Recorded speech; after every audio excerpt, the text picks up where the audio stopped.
Hello, and welcome to my sunshine. This is an in-betweener episode, so we'll call it 37A, of the Live and Learn Knitting Podcast. My name is Anne, or Annie, and I'm coming to you from the banks of the Mississippi River in western Wisconsin. On this beautiful spring Sunday morning, it's April 6th, 2025. And I've got two sleepy kitties right there, George and Gracie. George is snoring away. They were up early. This morning they caught a mouse. They had a good breakfast. They had some fresh air. And now they're enjoying their sunbeam together. And the togetherness is not an ordinary thing this winter. So I'm happy to see them sharing that little bench there. I'll also show you this beautiful geranium. It's salmon. Can I get in there on that beautiful blossom? This is the urn that I usually put in the cemetery, and these plants were new last year. I usually just stick a bunch of geraniums in and hope for the best, and these did really well, and I think they actually look better in the house right now than they did all summer out at the cemetery. So they're getting a little leggy, but look at all the blooms, and there are more to come. So I'm excited about that. I'll have to see what I'm going to do with them for this summer.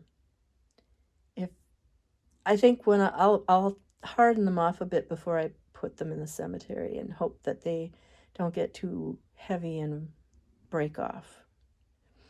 I'll just show you, since we're looking out this direction. This is one of my raised beds, and this is the one I like to call the salad bar because I put all my lettuces in there. Lettuce and spinach, and it just is prolific all summer long, spring and summer.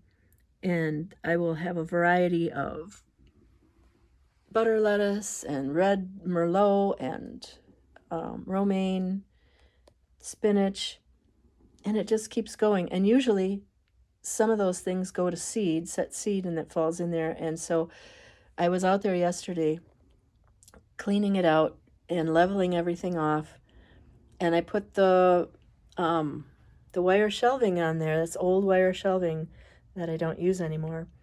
It makes a good squirrel deterrent, because as soon as I mess in the dirt there, well, anytime, the squirrels are in there digging, adding walnuts, taking walnuts out, they just want to know what's going on with that. So I knew as soon as I messed with it, I had to cover it up.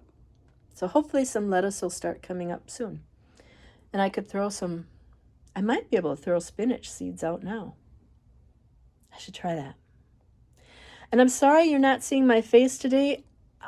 My camera is on my phone, and that's what I usually use to record the podcast. It's so old, it doesn't have that fancy feature that I can flip back and forth. So maybe it's time for an upgrade. I will have to think about that. And I'm sorry if this is shaky. I will have to see how bad it is. It's handheld today, so we will see.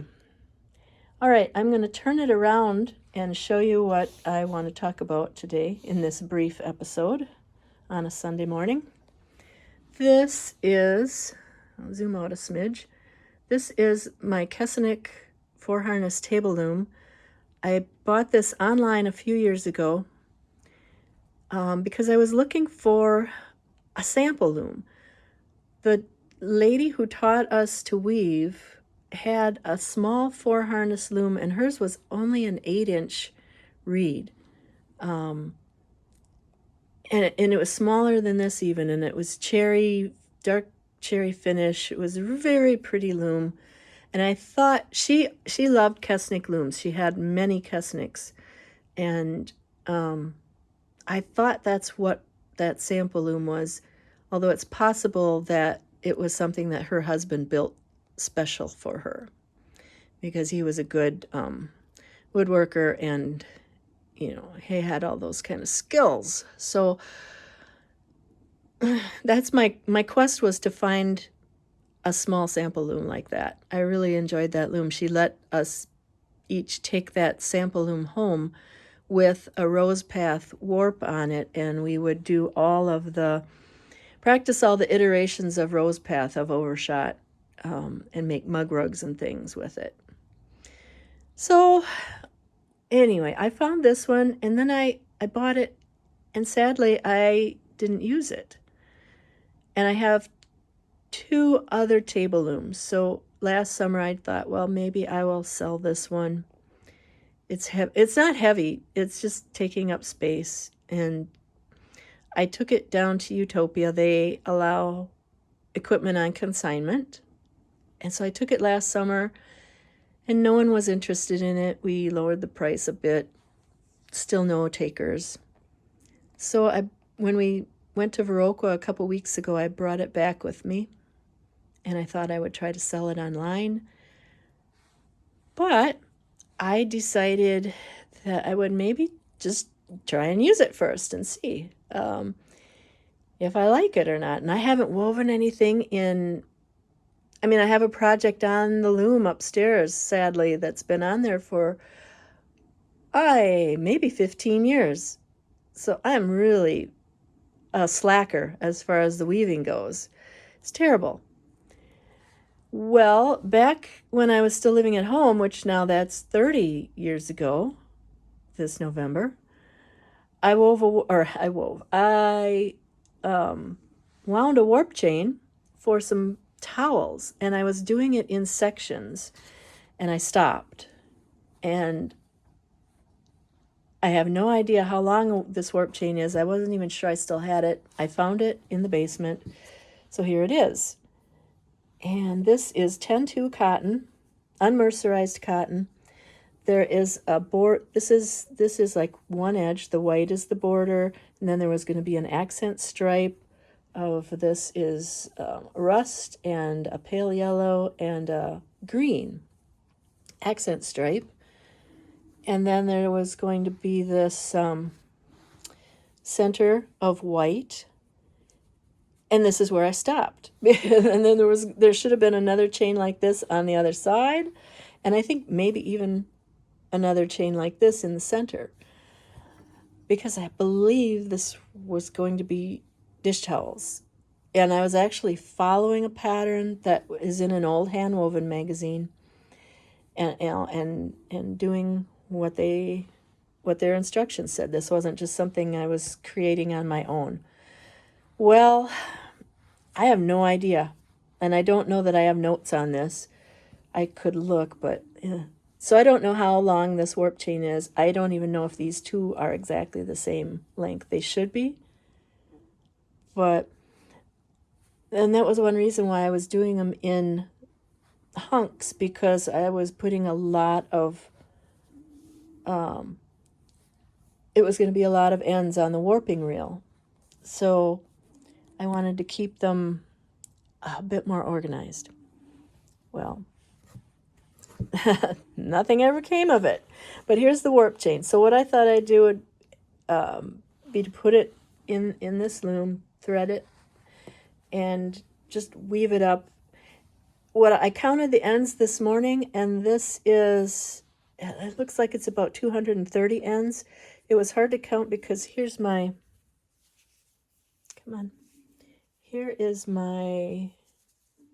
you would do a little twist every 10 rows or every 10 ends so you could count.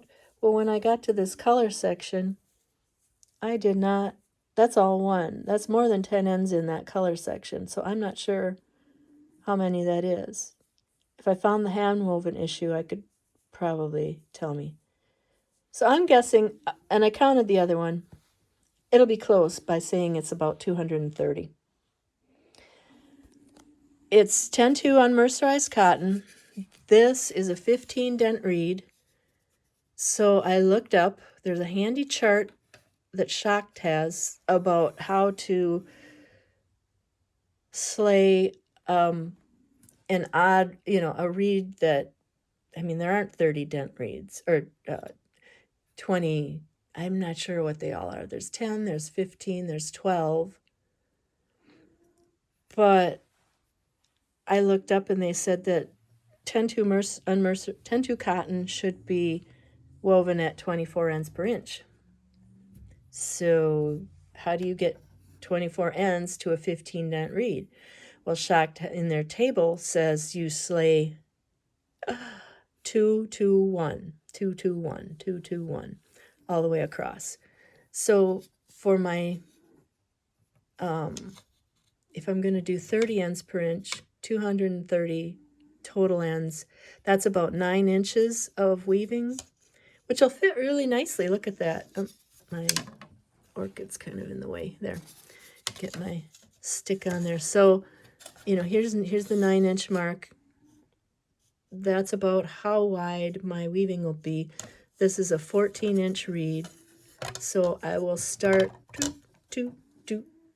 I will start right about here and thread across, slay the reed across, and I will warp this from front to back. I need to find some cording to make the little tensioning, bit on here. I need to find some leaf sticks that I can use to pull this through. And yeah, I'll go from front to back and 230. I hope I have enough heddles on here. I'll just slay it in a plain twill, and I'll have to count, I guess, and see if I have enough after I put it through the reed. Because it doesn't look like very many, but I think that's always deceptive. So we'll see.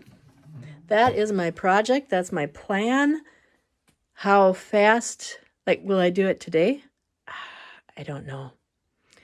Probably not. I think I need to approach this slowly since I haven't woven in a while. So, yeah. But slowly, but fast enough because it's sitting on my dining room table, so it can't sit here for too long. And that's another thing as far as, do it quickly so it can, go somewhere else. Or find a different home for it. That's another option.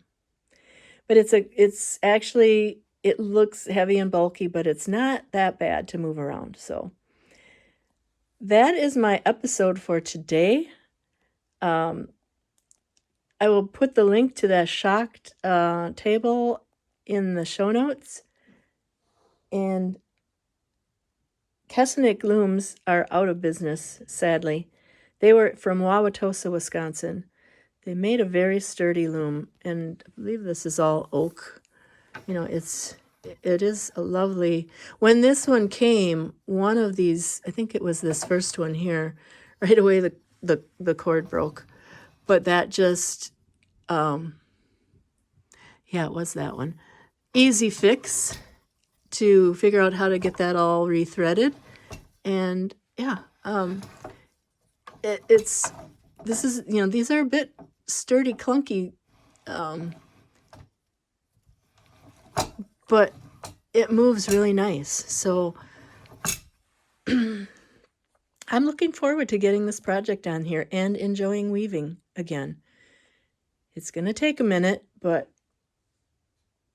I will post photos of my progress, I hope, or talk about it next time.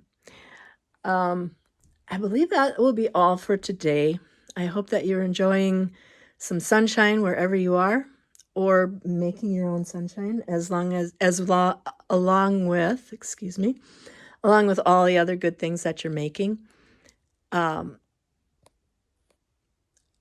I'm kind of doing this in-betweener episode because I should have podcasted this week, and I just was not finding anything substantial to speak about. So I didn't want to just have blather. Maybe this is blather. I'm not sure. Anyway, let me know if you enjoyed this little briefer episode. And I'm sorry, again, that I could whip the camera around really fast and maybe get myself in the shot, but I wouldn't know for sure, so it's not worth trying. I'll have to look at new technology if I want to do different things. Anyway, that's neither here nor there. Enjoy your making, enjoy your weaving, your knitting, whatever you're doing. And let me know if you enjoy a little bit different content like this. I always enjoy hearing from you. I really appreciate that. It's nice to get comments and messages and such. So, and I appreciate the views especially. So take care, everyone, and we will see you soon, and you will see me soon. I'm sure I will come up with something else chatty. I'm almost finished with Kathy's sweater, so I'm going to try it on myself today and kind of look at the waist measurement and the arm measurement and go from there. So she'll have it just in time for hot weather. Take care, everyone. We will see you soon, and be well. Thank you. Bye-bye.